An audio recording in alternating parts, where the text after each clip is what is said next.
OWS fam, Sharp Football Analysis Nation. We are back for another episode of Searching for Ceiling. This, your beautiful, lovely holiday edition, week 16 style. We're leaving a week in week 15 where I knew that there would be an inherent edge for us sickos that are putting in the work because we're in the holiday season. We have the split slate. We had it last week on the Saturday slate, the Sunday slate, and that led to this main idea of that slate being time. We figured the field didn't have the time to put in the requisite effort for that slate. That, my friends, is only magnified this week in week 16. We have two games on Saturday. We have the 3 Monday Night Football games on Monday for Christmas. That leaves us with a nice, tidy, little tight 9-game slate for the main slate in week 16. So with that, let us amplify our time and search for ceiling here. 1 week season. I'm over here pushing the wrong buttons and stuff, dude. It's fine. We're just clicking buttons. What's going on, Rich? Look at your holiday cheer, man. I'm over here, Mr. Grinch. Yeah, listen, the monkeys operating the machines. They let us back here. Listen, hopefully a lot of people are hanging around, and I imagine a lot of people have skipped out of work already today, or maybe not around at noon Eastern on a Friday before Christmas. But hopefully if you guys are, you're ready to lock in on some, this slate, like you said, 9 games, the way it's chopped up, and the games that we have left over have created a unique landscape for us. I just should say, I don't know, but I could lack of a better word, but there's some stuff out here. Yeah, so let's take a quick look at this slate before we start asking those important questions. And we have this interesting dynamics of this slate. We'll jump into a little bit more of that here shortly, but quick overview. Seahawks traveling to Tennessee take on the Titans, game total of 41.5. The Lions and the Vikings with a game total of 47.5. And I just got done writing up this game this morning because I failed at time management this week. This game has a much wider range of outcomes, I think, than the field is going to give credit for. We'll talk about that here shortly. We got the Browns, the pass-happy Browns, taking on the Houston Texans, likely to be without C.J. Stroud, 40.0. The Colts and the Falcons, again, another game with an extremely wide range of potential outcomes. We have competing ideologies of these two teams with a solid game total of 44.5. The beautiful Commanders taking on the not-so-beautiful Jets, 37.0. The Packers and the Panthers, the run fest of our year of our Lord 2023, 37.5. Jaguars and Bucks. This one seems low to me. Again, these game totals are very interesting to me. We'll talk about what that means to us here. A low-ish game total of 41 points. Cardinals and the Bears, 43. And then your game of the week, Dallas Cowboys traveling to Miami, take on the Dolphins, 50.0. Now, Rich, I mentioned no less than 3 of those games were very interesting to me from I don't know if I agree with this game total perspective. We had the Jacksonville Jaguars and the Bucks at 41. We had the Colts and the Falcons at 44.5. And we had the Lions and Vikings at 47.5. What is your read on those 3 games? And we'll start there today.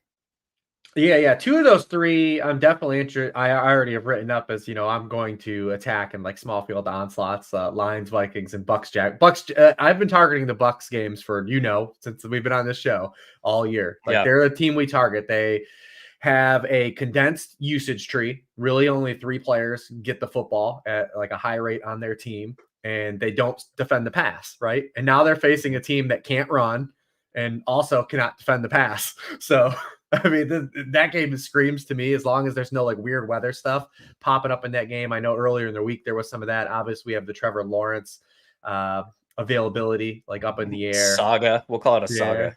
I mean, listen, somehow we can't count Trevor Lawrence out. It looks like there's 3 different times this year it looked like he was for sure going to miss the game. And he's in the lineup when it comes to kickoff.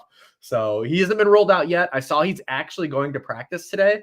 So here we go again, right? But I actually think if CJ Beathard plays in that game, there's still a path for that game to get there as well. So I'm not necessarily even worried about that.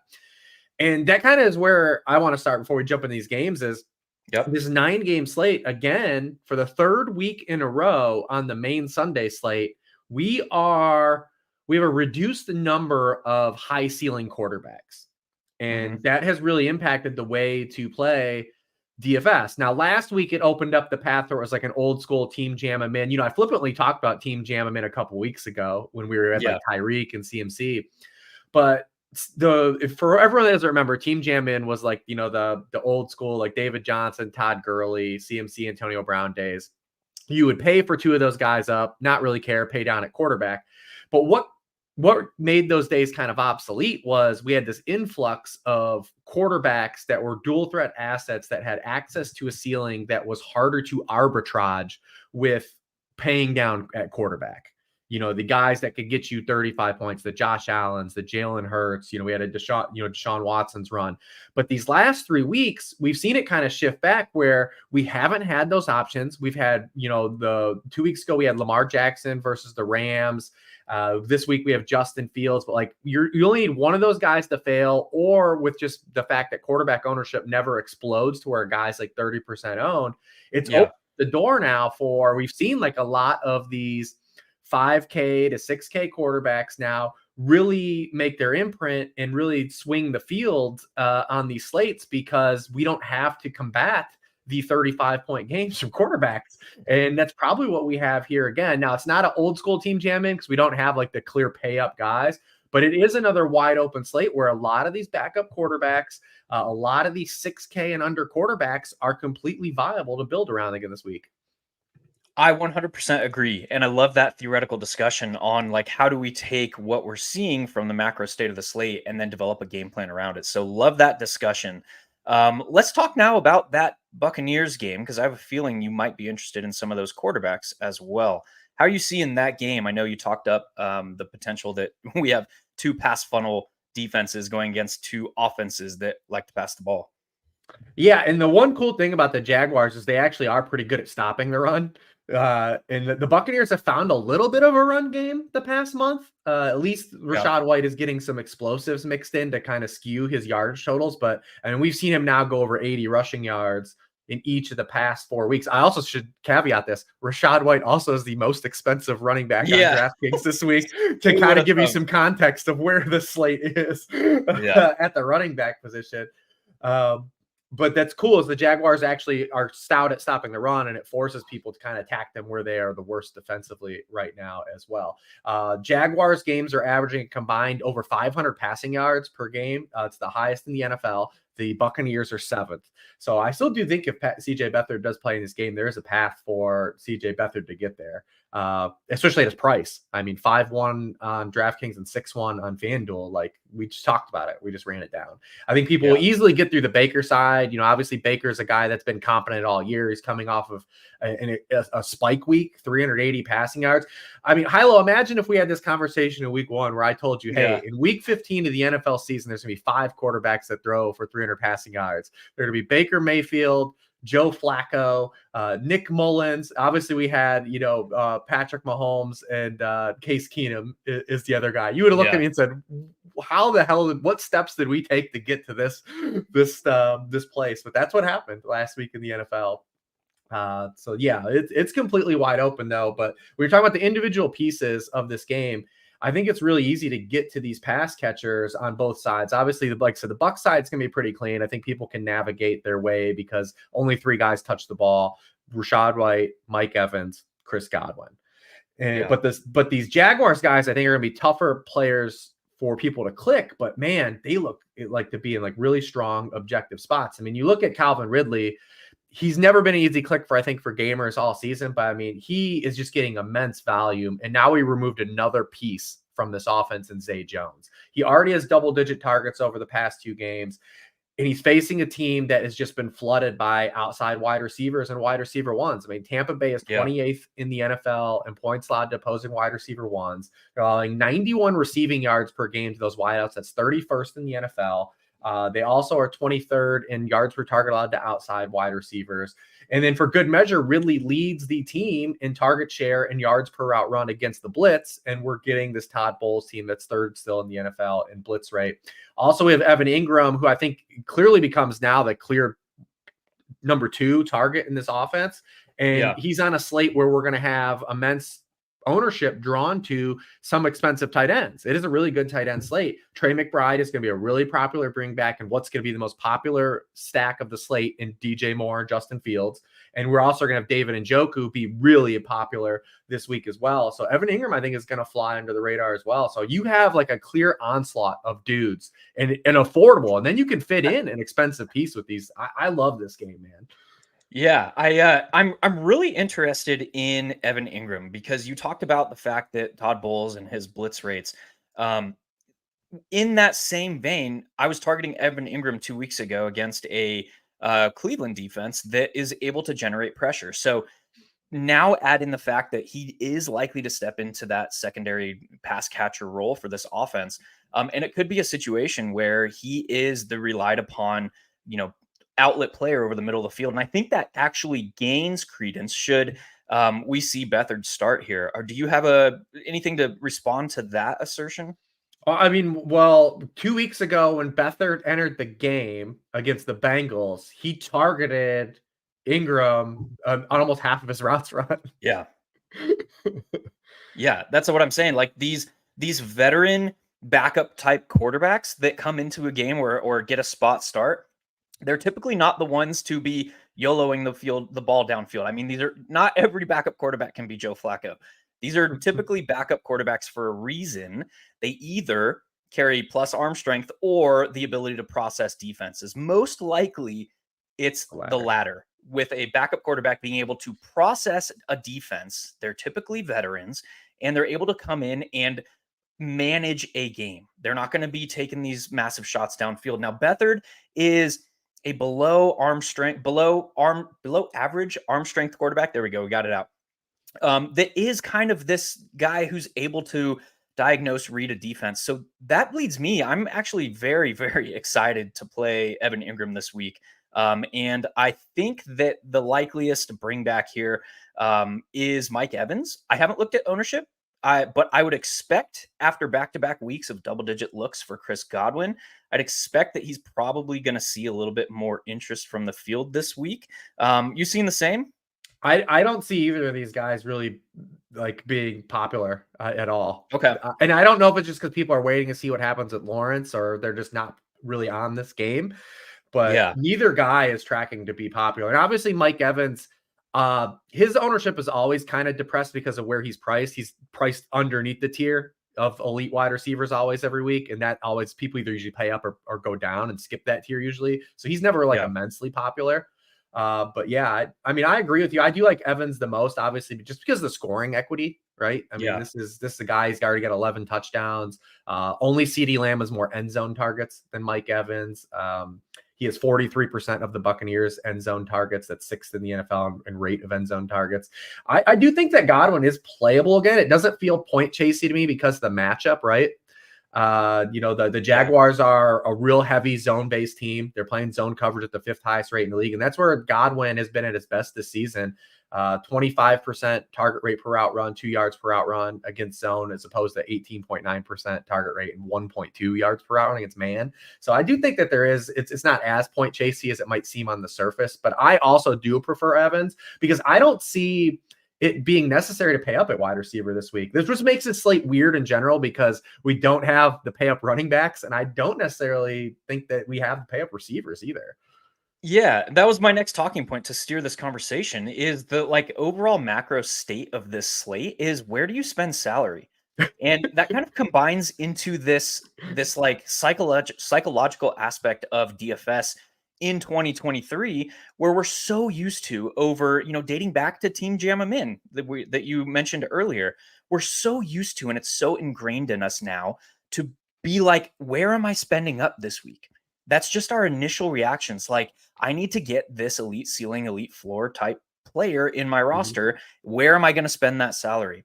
This slate, we have very few options at quarterback. Dak Prescott, Tua, and then it's all the way down to the sub 7K range at quarterback. So it's unlikely we're spending our salary at quarterback. Running back, as you mentioned, Rachaad White is the highest priced running back on the damn slate. And you look at wide receiver and it's like, do I Tyreek Hill or CeeDee Lamb or do I not? And that is like a discussion that is probably being had internally for a lot of the field this week. Yep. With that, this is a very, very interesting slate to build these more balanced rosters. Yeah. To build these rosters with a lot of guys in the 5K to 6K range. And I think there are guys in that range that carry some immense upside for us. We'll get into a little bit more of that in a minute. But that is a very just interesting theoretical thought process to get through this week, is like, how do we position ourselves in the most optimal position to make the most money over time? With obviously caveat there is we have one iteration of this slate, but that's kind of what we're trying to do is in this game, just place ourselves in plus EV situations. And I think the balanced builds this week is very, very interesting. Yeah, from a tournament perspective, I think this slate is phenomenal because I think it's wide open, right? Like the field kind of doesn't know what to do, and to me, that's fun. That's fun to me. Yeah, 100%.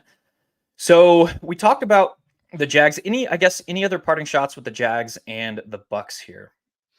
No, I mean, like I said, I think it's that game is pretty clear. It's like an onslaught perspective. Yeah.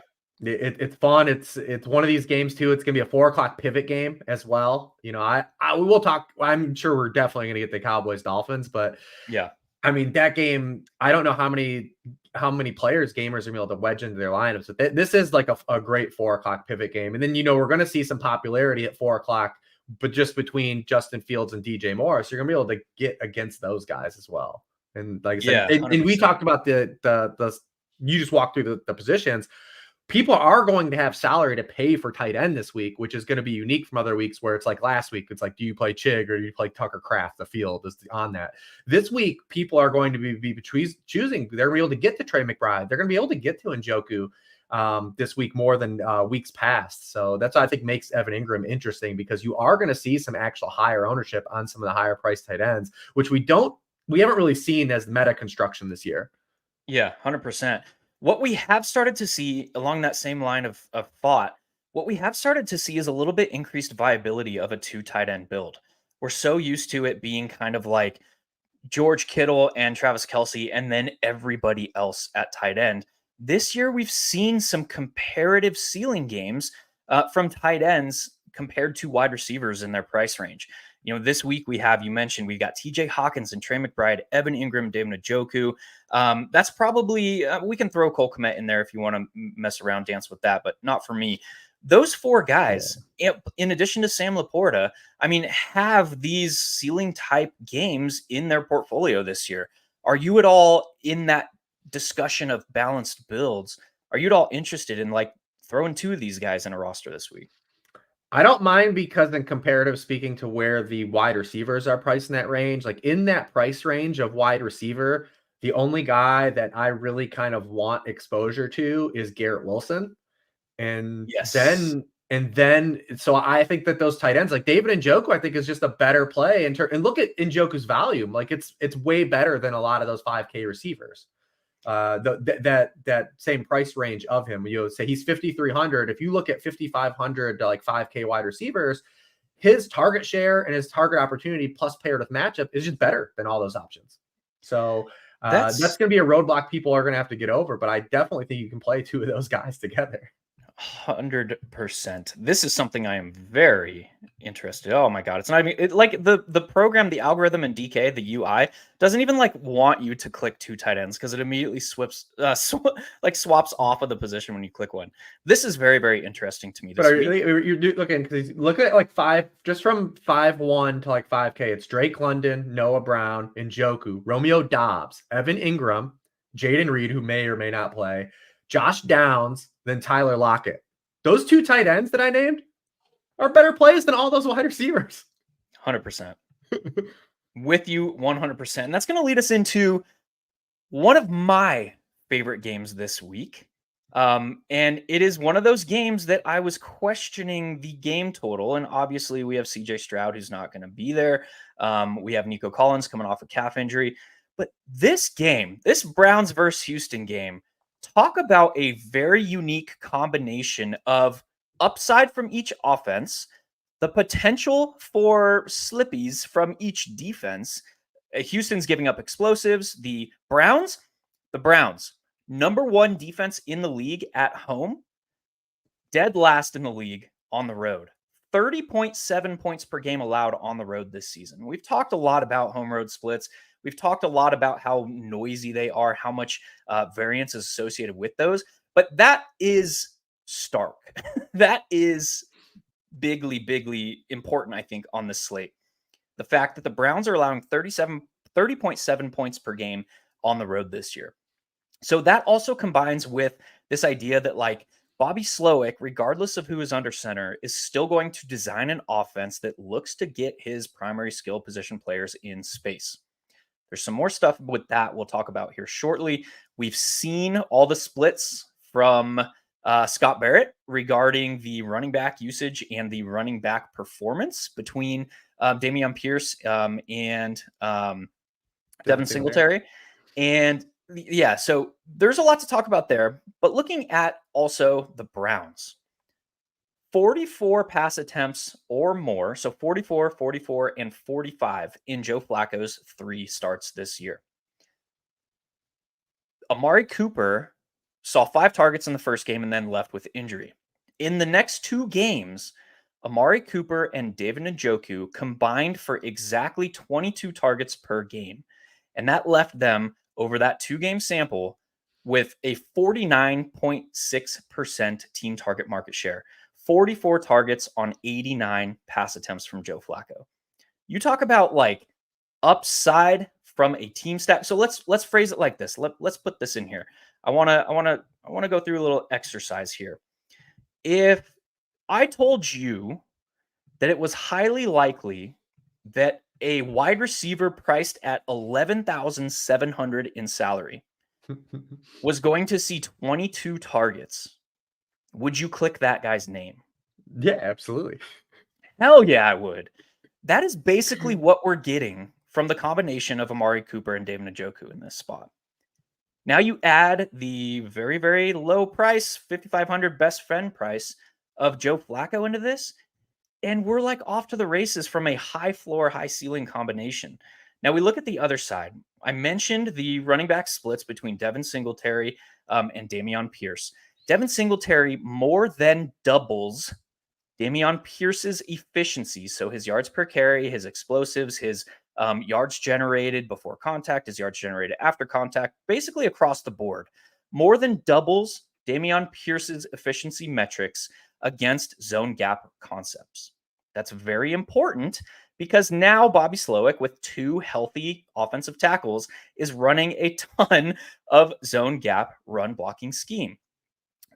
That's very interesting to me in this spot. Devin Singletary is only 5,500. And you can go to Devin Singletary. You can go to Nico Collins, who, Nico Collins, my friends, has a top 5 target rate against man coverage. Who are they playing? A Cleveland defense that leads the league in man coverage this season. So you can go all kinds of places if you want to bring this back. This is one of my favorite game environments on this slate. And I think it's going to go, again, I've not looked at ownership. I think it's going to go largely overlooked with that low game total of 41 points. What say you here, dude? Yeah, listen, you're speaking my language because I already wrote up this double with the Singletary bring back as one of the core stacks. What you look at, well, it's not just the raw pass attempts at Flacco, it's the pass rate over expectation. I mean, they're 4%, 6%, and 6% throw it. That means the confidence. They're calling more pass plays than they should be calling given in game situation. Also, when you pair that with this matchup, the one thing, again, the Texans are like the Jaguars. They're consistently good against the run, right? Mm-hmm. Hey, D. Hember was stopped in its tracks last week. Oh, dude. Shut down. Like, historically, the lowest yard output for a running back seeing 20 touches in NFL history. That was crazy. Yep. So the Browns also, they've had this cattywampus run game for basically since, they lost Nick Chubb.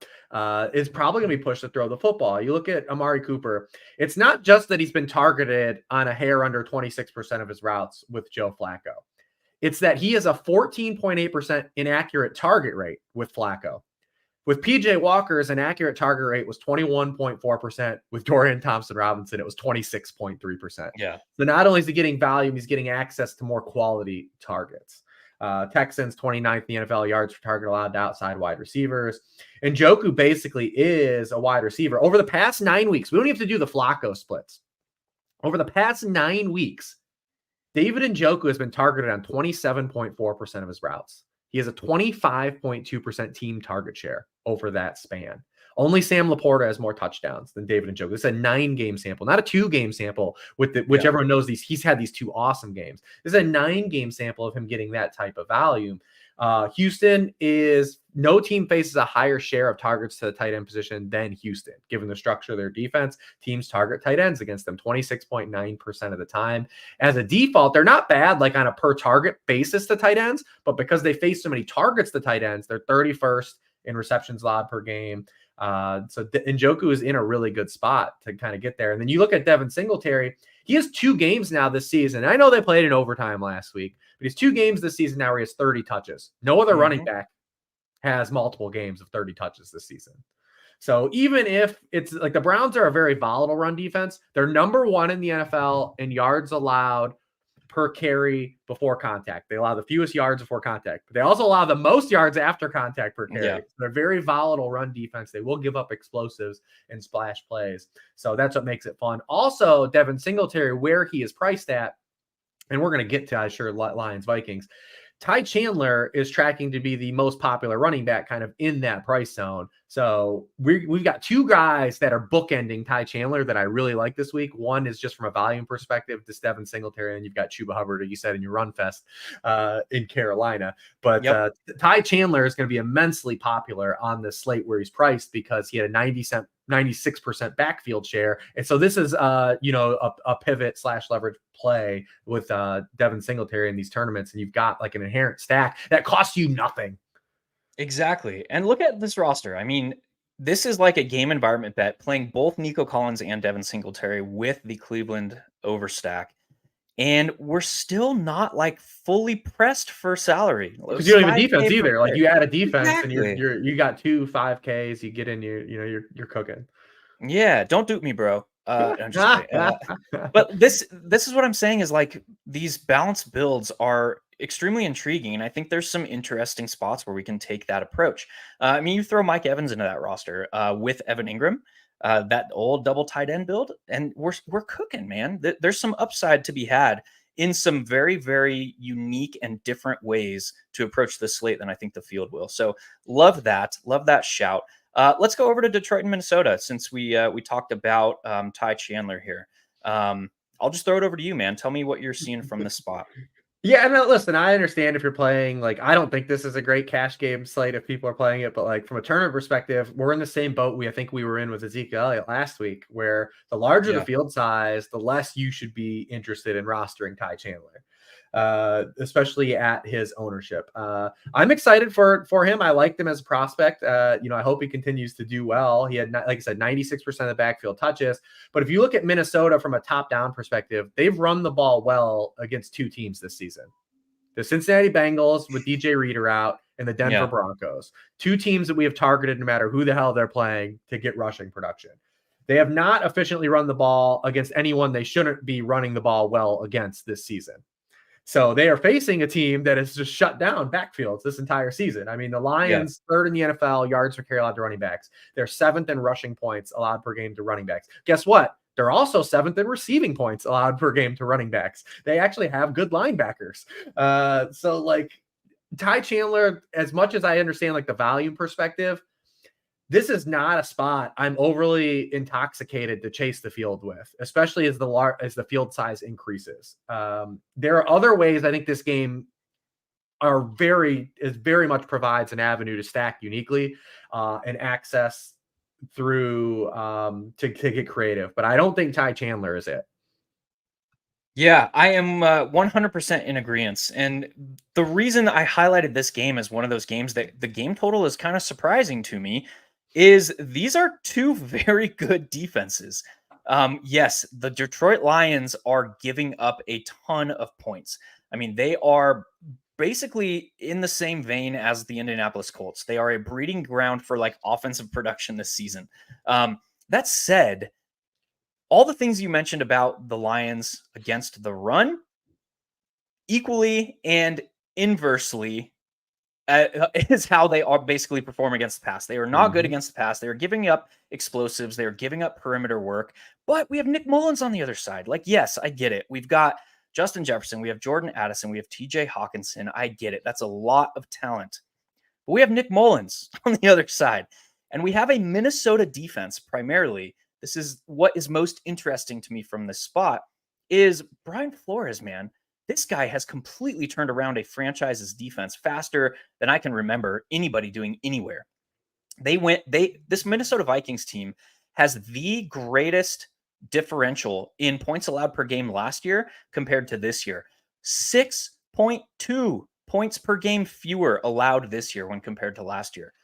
It is almost a full touchdown plus PAT per game fewer they are allowing this year. We know how they're doing it. They're doing it via the blitz. But what I respect the most out of what Flores has done this season is he's made tweaks to what we've seen him do in the past. I mean, he's always been this high blitz rate defensive coordinator, but he's typically played a ton of cover one and a ton of man coverage behind that. Mhm. This year, he's up to league average rates of man and zone, and he's throwing these blitz packages at very varied, at varied frequencies and at varied situations. As in, he's not just waiting until second and long, third and long to blitz. He's throwing it at you at first down, popping you in the face. It's very interesting to me what he has done with this defensive unit.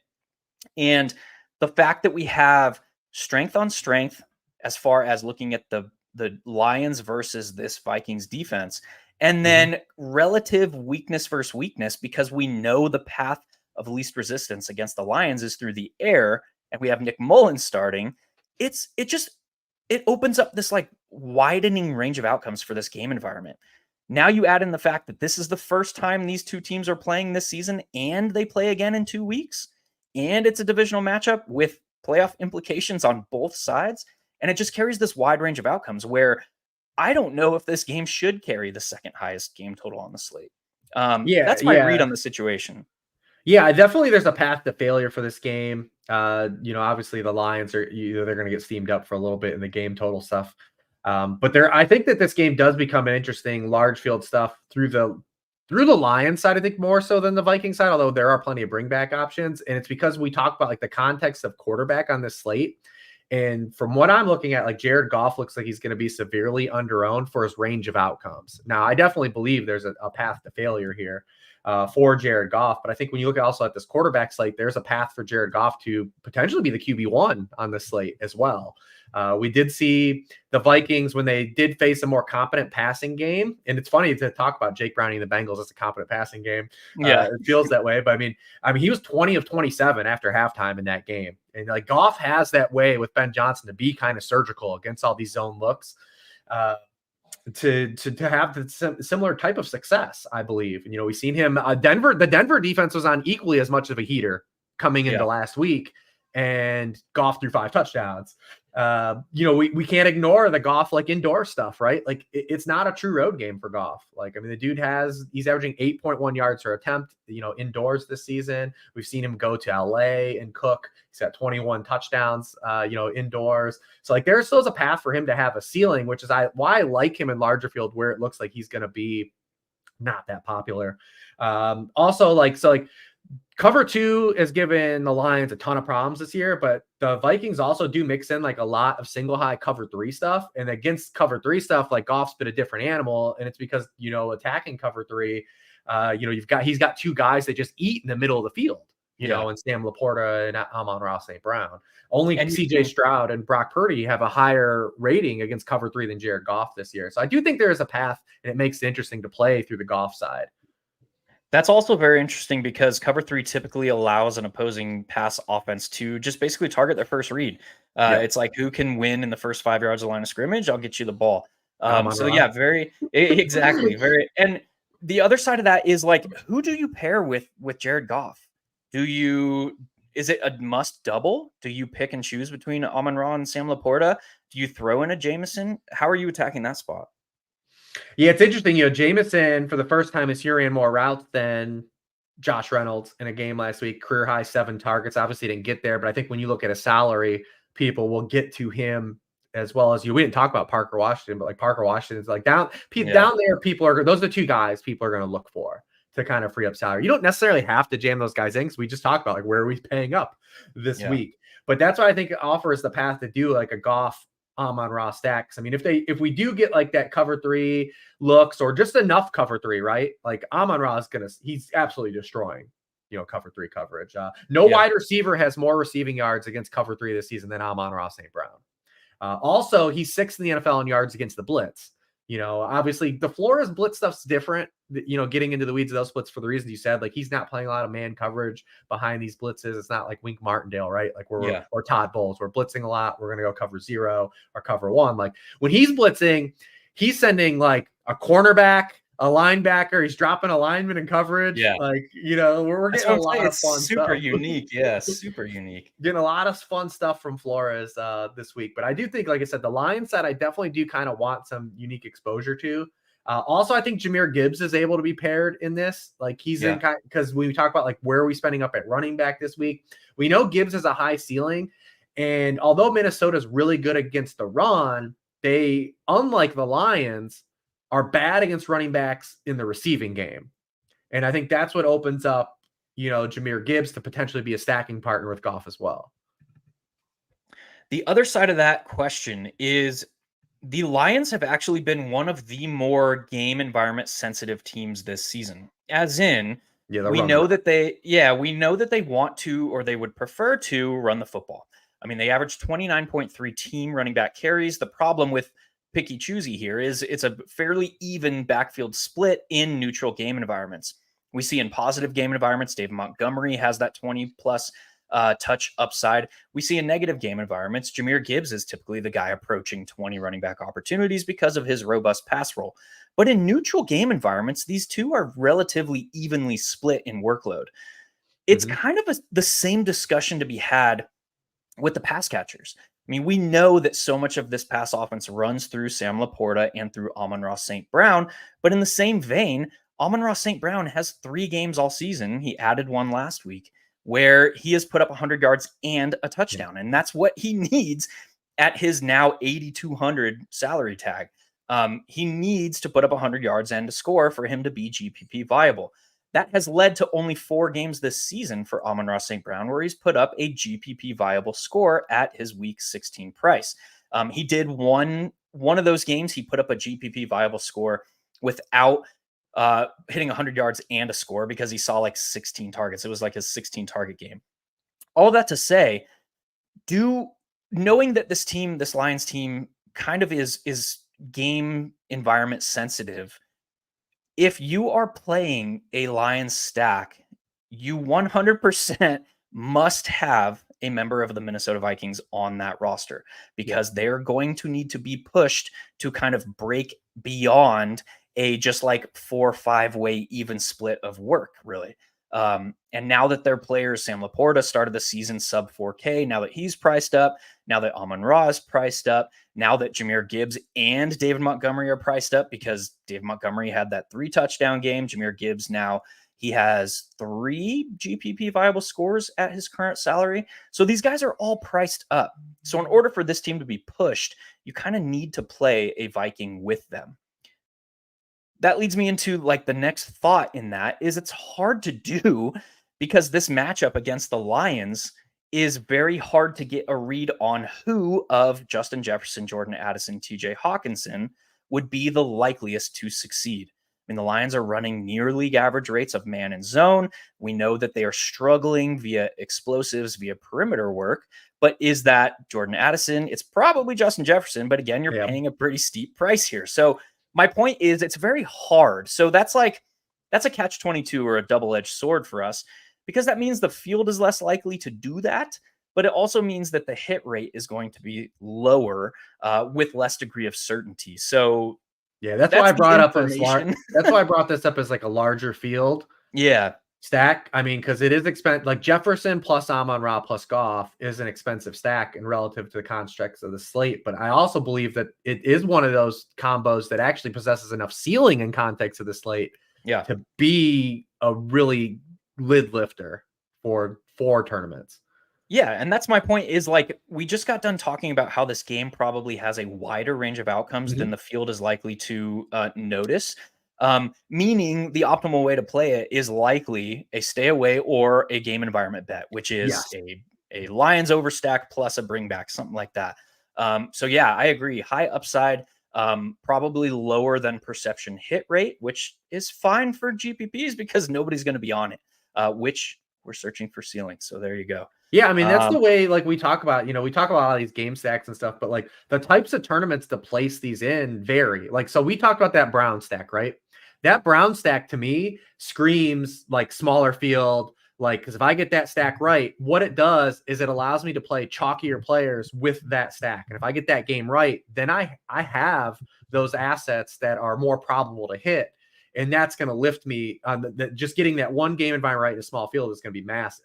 This one has a wider lens, and the players are expensive. So, this is something I want to gravitate towards, pushing towards as the field size increases, when I'm doing my game selection and where I'm placing my stacks that I've built. Yep, 100% in agreement there. I suppose we should talk about this. Oops. I suppose clicking monkeys, clicking buttons. Again, 40 minutes and we did it. That's good on us to not get to Cowboys. Dolphins. Yeah, I suppose we should probably talk about this a little bit, huh? This is another interesting spot where the field is likely to, now that Tyreek Hill, now that Devon Achane have been ruled in or are expected to play. That popped when we started the show. I'd expect the field to start getting to this spot a little bit more than would have been if these two guys were, questionable until lineup lock. With that, kind of adds to this sense of, I know where I'm going to spend my salary now. We have the two highest priced players in this game in CeeDee Lamb and Tyreek Hill. And now it adds to this kind of unbalanced approach from the field or the expectation for that. Knowing all that, how are you approaching this with the assumption that CeeDee Lamb is still going to garner ownership, Tyreek Hill is still going to garner ownership? Yeah, I think similar to the last 3 weeks, we've been in this spot, right? We've been in this 4:00 spot, and you and I, the previous 2 weeks, and I'm not going to say what I think you're going to say, but I think you might be in agreement. Like for the third straight week, it's 1 to hard stack this game, and 2, there's another clear path to failure for this game. So, I mean, we have 3 weeks in a row now. It was Chiefs Bills 2 weeks ago. It was Bills Cowboys last week. Yep. And it's this week. This game has a lot of variables to it. And yes, it could absolutely pop. Like you said, your large field stuff, like you said, it's a game environment you either go in on, and it is hard to go all the way in on because everyone's expensive in this game. And the Dolphins have no ancillary pieces, which is the problem.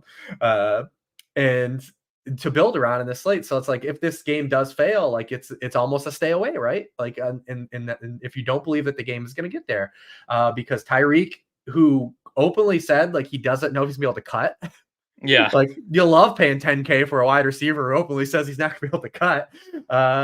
We have now, for the first time last week, Jalen Ramsey asked to shadow Garrett Wilson, asked Vic Fangio to shadow Garrett Wilson on the perimeter. Now, will he shadow CeeDee Lamb to the slot is the question, because CeeDee Lamb plays 50-50 inside outside. Garrett Wilson does not. He moves around, doesn't play in the slot a lot, because Jalen Ramsey's only played 5 snaps in total this season in the slot. Now, we know he's capable because he played that star position in LA. He basically was a strict slot receiver his previous 2 years before the season, because he was like that, almost like it's like that hybrid linebacker slot corner role that he was in with the Rams. We know he's capable, but it is an interesting wrinkle that he openly went to Vic Fangio and said, "Hey, I'll just lock Garrett Wilson." Granted, the quarterback play is different here, but it is going to be interesting to see if Jalen Ramsey does want to take on that assignment again, because listen, the Cowboys' other wide receivers, they aren't any good. Like, Brandon Cooks is a solid player, but like from a DFS perspective, like he's touchdown or bust. Just go through Brandon Cooks' game log and see what games he was using and what games he wasn't. Like, he's had 2 games where he's gone over 70 yards this year. And then Jake Ferguson is kind of the only other Cowboy bring back that you kind of are entertaining, right? That's what makes this game so damn hard to stack. And the Dolphin side, the same way. You've got Tyreek, who maybe not be 100%. You've got Jalen Waddle, who I think is more interesting in this. His splits with and without Tyreek got to him in the 11th hour last week tremendously to carry me last week. And then you've got these 2 running backs. Now, what I think the field wants to do, because the field loves shit that just happened, right? is Yes. that you watch this Buffalo Bills team run down Dallas's throat. The initial thing is like, whoa, what is Mike McDaniel going to do Yeah. to this? But there's a couple pulling parts here that I think are different and they're up in the air. One is the state of the Miami offensive line versus the Buffalo offensive line. This Buffalo offensive line has now been really good for like the last several weeks. This Miami offensive line is not, and it's treading water. And you look at Raheem Mostert, he got there from a touchdown perspective last week, but he averages fewest yards for contact, is second fewest in a game this season. He got there through touchdowns, not through efficiency. And I don't know if this Miami offensive line is in a state to where they're going to be able to just line up and run for 266 yards, right? Like on the Cowboys. Yeah.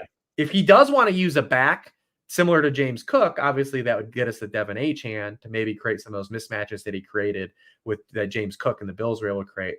But I am still cautious about this Miami offensive line versus this Dallas front, because even though Buffalo only dropped back the pass 19 times last week, Dallas pressured Josh Allen on 11 of those dropbacks. Yeah.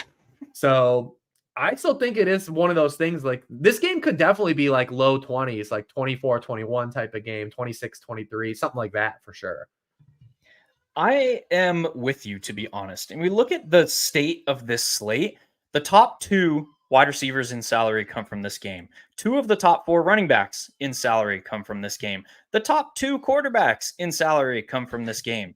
So like the paths to overstacking a game like this are very, very slim. It's very, very difficult to do. You throw in one of the 2 highest priced quarterbacks with one of the 2 highest priced wide receivers, and you are treading water almost off the bat. So, yeah, I agree. This is very, very, I am more inclined, we'll put it this way. I'm more inclined to bet on a more suppressed game environment because of the state of the Miami defense, because of the state of the Dallas defense, because of the fact that Dallas, we talk about again, take this with a grain of salt, but has stark home road splits as far as scoring goes on offense. We saw it last week. This is just a spot where I would much prefer to bet on some of these other game environments where you can stack them up fully. You can bet on the game environment erupting because at ownership, if Tyreek Hill, even, at 10%, 15% ownership at 9,600, if Tyreek Hill puts up 150 yards and a score, it's not that much of a separator score. Yes, like raw points on a slate like this, where raw points might be hard to come by, always are important. But when you're talking about like now relying on Jameson Williams or Josh Reynolds or some of these other like low price guys that we mentioned before, in conjunction with a guy like Tyreek Hill, I would much rather like go balance this week. I don't know. That's how I'm seeing things. Yeah, we'll just leave it at that. Yeah, it's tough. I think if you like it, if you really like an isolated piece of that game, you could play it. But as far like you can't overstack it, it's really next to impossible to overstack it anyways, if you even wanted to. But that's really the way to attack it. And if you just like we've been the last 2 weeks saying, if you believe it is going to be, like you said, a suppressed environment, then you just kind of let it lie. Yeah. I am team stay away of this late game, which is scary, being the highest game total of the week, coming as the last game on the slate. But that's where I am at. But also, if that game like goes nuts, like say it does lead to, let's say it's like Cowboys Seahawks on Thursday night a couple weeks ago, you're not going to get dragged because nobody can put all these pieces in one damn lineup.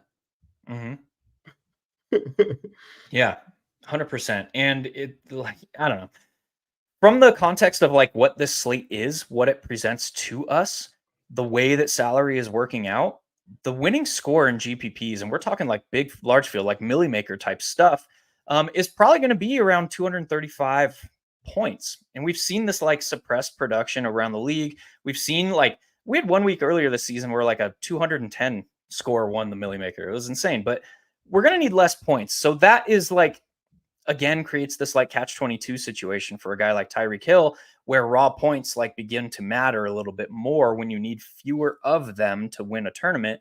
But when it affects the rest of your roster construction on a slate like this, where we don't really have projectable value outside of some of the running backs that we mentioned, we'll talk about that, or I guess we've talked about that up to this point in the show. But yeah, it starts to stretch you too thin.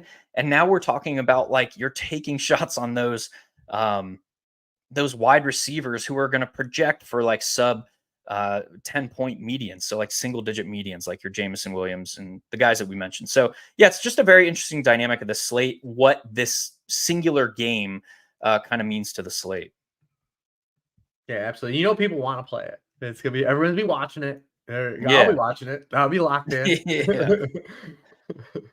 But it's fun the way the NFL, it's, I don't love the way they split this up. Like I said, the NFL waged war on Christmas this year, but yeah, the way the 9 games fell in isolation on Sunday on the main slate, it created this really, like I said, this wide vortex of what can happen, man, on the slate. And I love it. I love that this feels like such a wide open tournament slate. Yes, and we love those in the game theory world. Let's talk about this third afternoon game. You mentioned the fact that Justin Fields, DJ Moore are going to garner some significant ownership. Oh, yeah. I'll give you one quick talking discussion point to get us started here. DJ Moore, top 5 wide receiver against man coverage this season, near NFL average against zone. We know the Arizona Cardinals are one of the zone heaviest teams in the league. What do we do with that setup?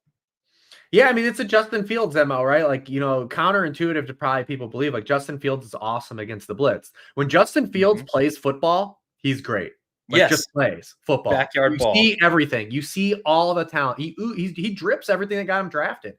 But when he has to process, hold the football, this is where Justin Fields has kind of fallen apart, and the question marks come with everything that we've heard for 3 years about Justin Fields.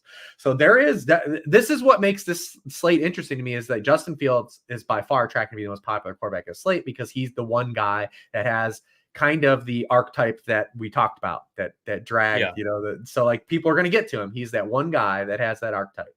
He can run for potentially 100 yards and a touchdown, throw over 200 yards against this, we always call it the passive Cardinals defense. They don't get pressure on quarterbacks. They don't blitz. They don't do any of those things. But that's why we only need Justin Fields to not even fail, but to just like, if Justin Fields has 22 points, we're in great shape. We're in great shape, man. Like we're wide open with our Flaccos and our Beathards and our Baker Mayfields and even golf. Real like kings. I said, yeah, we're eating good. The real kings. Yeah. That's kind of where I'm at with this. I'm more curious. Do you think? Because I don't know what to do. Maybe you can add some more clarity. We've always attacked the Cardinals with a running back. Literally every week. Give me any running back versus the Cardinals. Like, they're getting just absolutely crushed. What are we doing with this Bears backfield? The problem is you're going to get 3 of them. What do you do with that? What do you do with that? I mean, let's look at their snap rates. Let me pull it up on the screen here. Let's look at this backfield snap rates over the previous 2 games where, we have back to week 10 where we have 3 of the games where they were all healthy. Let's pull this up here. What do you do with this, man? Look at week 15, 14, and 11. 33% snap rate, 24%, 43%. Week 14 with all 3 healthy. 28, 55, 17. Week 15, 49, 26, 23. You can't. You can't do anything with that. Like, it's a mess, man. Just an absolute mess. But let's say the Cardinals don't show up. This is the first time in Justin Fields' career he's been a favorite by more than a field goal. That is wild. They are home favorites. Like, what if they just run the ball with all 3 of these guys the entire game? Yes. And what if I'll put it this way, how I'm viewing this game. And that's why I was kind of shocked to hear you say that DJ Moore, Justin Fields were some of the highest owned expectation guys on the slate. If I were to say the Chicago Bears were aliens invading the earth, and I had to pick one defensive coordinator to design a defense to stop them on the football field, it would probably be this Arizona Cardinals coaching staff. Because, like you mentioned, what you want to do to defeat Justin Fields, the alien, is you want to make him think. You want to make him have to process. You look at the Cardinals, they don't blitz, they clog the middle of the field, and they give you these unique looks off of this shallow, too high shell that is built to make quarterbacks process. So yeah, like that's kind of how I'm seeing this. I don't see the upside. Yeah, it's the Arizona Cardinals. Man, I can't get there myself. Yeah, like I said, I mean, the archetype like alone like is going to draw the ownership on this particular slate. And Justin Fields does have good splits when he's not pressured, but I think from just a true upside stance, like the odds that Justin Fields puts 30 on us are pretty low. I think they're actually reduced in this spot. Yeah, I would concur with that. All right, we got 4.5 minutes left, man. We're gonna get out the door. I want to hear some of your out the door Hail Mary shots for this week. What do we got for kind of Hail Marys? I mean, like I said, I think like Chuba Hubbard is fine where he's priced on this slate. Just, not to pick on your Packers, but they're not stopping the Oh, run. I might have 100% Chuba. I might. Yeah, especially because of the Ty Chandler stuff too. It's just Yeah. inherent to get away from him. We only have 3 weeks to play dudes against the Commanders. 3 weeks left. Yep. And I know no one is going to want to. I do think people will get to Breece Hall because of the context of the slate, but do not let Garrett Wilson go overlooked. And I don't care who's throwing in the football. It's going to be Trevor Siemian, by the way. They announced that Zach Wilson's out today, but whoever it is throwing him the football is going to try in the context of throwing him the football. He's going to get 30+% of the team targets. And at his price point against this Commanders defense, like I'm in still. Check this out. I'm in. Trevor Siemian came into the game right before the half of week 15, right? Against Miami, where they were already down a ton of points. Garrett Wilson ended with 4 targets. But did you know, fun fact, 6 of Trevor Siemian's first 12 pass attempts in this game before the starters were removed went to Garrett Wilson. 2 of those were negated by penalty, 1 on the Jets and 1 on the Dolphins. 6. So Trevor Siemian looked at Garrett Wilson's way, half of his first 12 pass attempts in this game. That's something I'm interested in. Like you said, just get this man the football against the Commanders. And yes, I agree. I started the week like, oh, Breece Hall is it in this spot, right? He can generate the explosives on the ground. He is involved in the pass game. Then I started thinking like, how would I attack this spot if I'm sitting in the Jets' shoes? And obviously, their identity is based around their defense. But I would be looking to get my alpha going here. So I love Garrett Wilson. Any more out the door shots here? No, I like him. I'm a little bit loosely interested in DK Metcalf, but I think we covered most of the ground. I'm trying to think if there's anyone else that stands out. We really covered all the talking things I wanted to get to, like that Brown stack the Bucks game. Yeah. There's some mild intrigue in Colts Falcons, but like, are we doing it again? That was the other game, the third game that I went through that I was very, very shocked at the game total. This game also, the game you mentioned, the Colts and the Falcons, has one of the wider range of outcomes on this slate. We have 2 very different competing ideologies of how their identities of those teams. We have one hand Shane Steichen is one of the more dynamic game callers and game managers, quick to adjust. And then on the other side, you have a guy who's just going to beat his head into the brick wall for who knows how many times. And it could be 3 different running backs. So yeah, I'm in the same boat there. What do you think we should do with this Arizona Cardinals offense real quick out the door? Now that Marquise Brown has been ruled out, is this a spot where we're back to the Dortch or is this like you're just playing Trey McBride? Well, since Kyler's come back, he's targeted wide receivers 47% of the time. The only guy at a lower rate over that span is Desmond Ridder. It's really just hard to trust like the upside. I don't mind like Dortch is like a throw at the wall for target purposes, but like I just don't know if in the slate we need it, right? Like we talk about Jameson Williams and Parker Washington. Like it's hard for me to say like I have to have him in my lineup. Trey McBride, I think you can continue to play him. He's just absolutely he's at 29% of the team targets since week 8. Yeah. Like that's a tight end with almost a 30% target share. Like that's Travis Kelce type stuff. Travis Kelce last year type stuff. And the Bears actually also are a terrible matchup or a great matchup. They don't say they're better against running backs and wide receivers than they are tight ends. So it is a great matchup for them to continue that kind of avenue of just getting Trey McBride touches. And Trey McBride also not one of these guys that just like kind of came out of nowhere. Like this is the MF and Mackey winner from a year ago. Yeah. Like the dude can play. 100%. Love that. That is going to do it for this week. As always, I'm Hilow. He is Rich. This was Searching for Ceiling, presented by 1 Week Season and Sharp Football Analysis. Go check out our home ports there. And until next weekend, good luck. Happy holidays. We'll see you at the top of the leaderboards. 1 Week Season.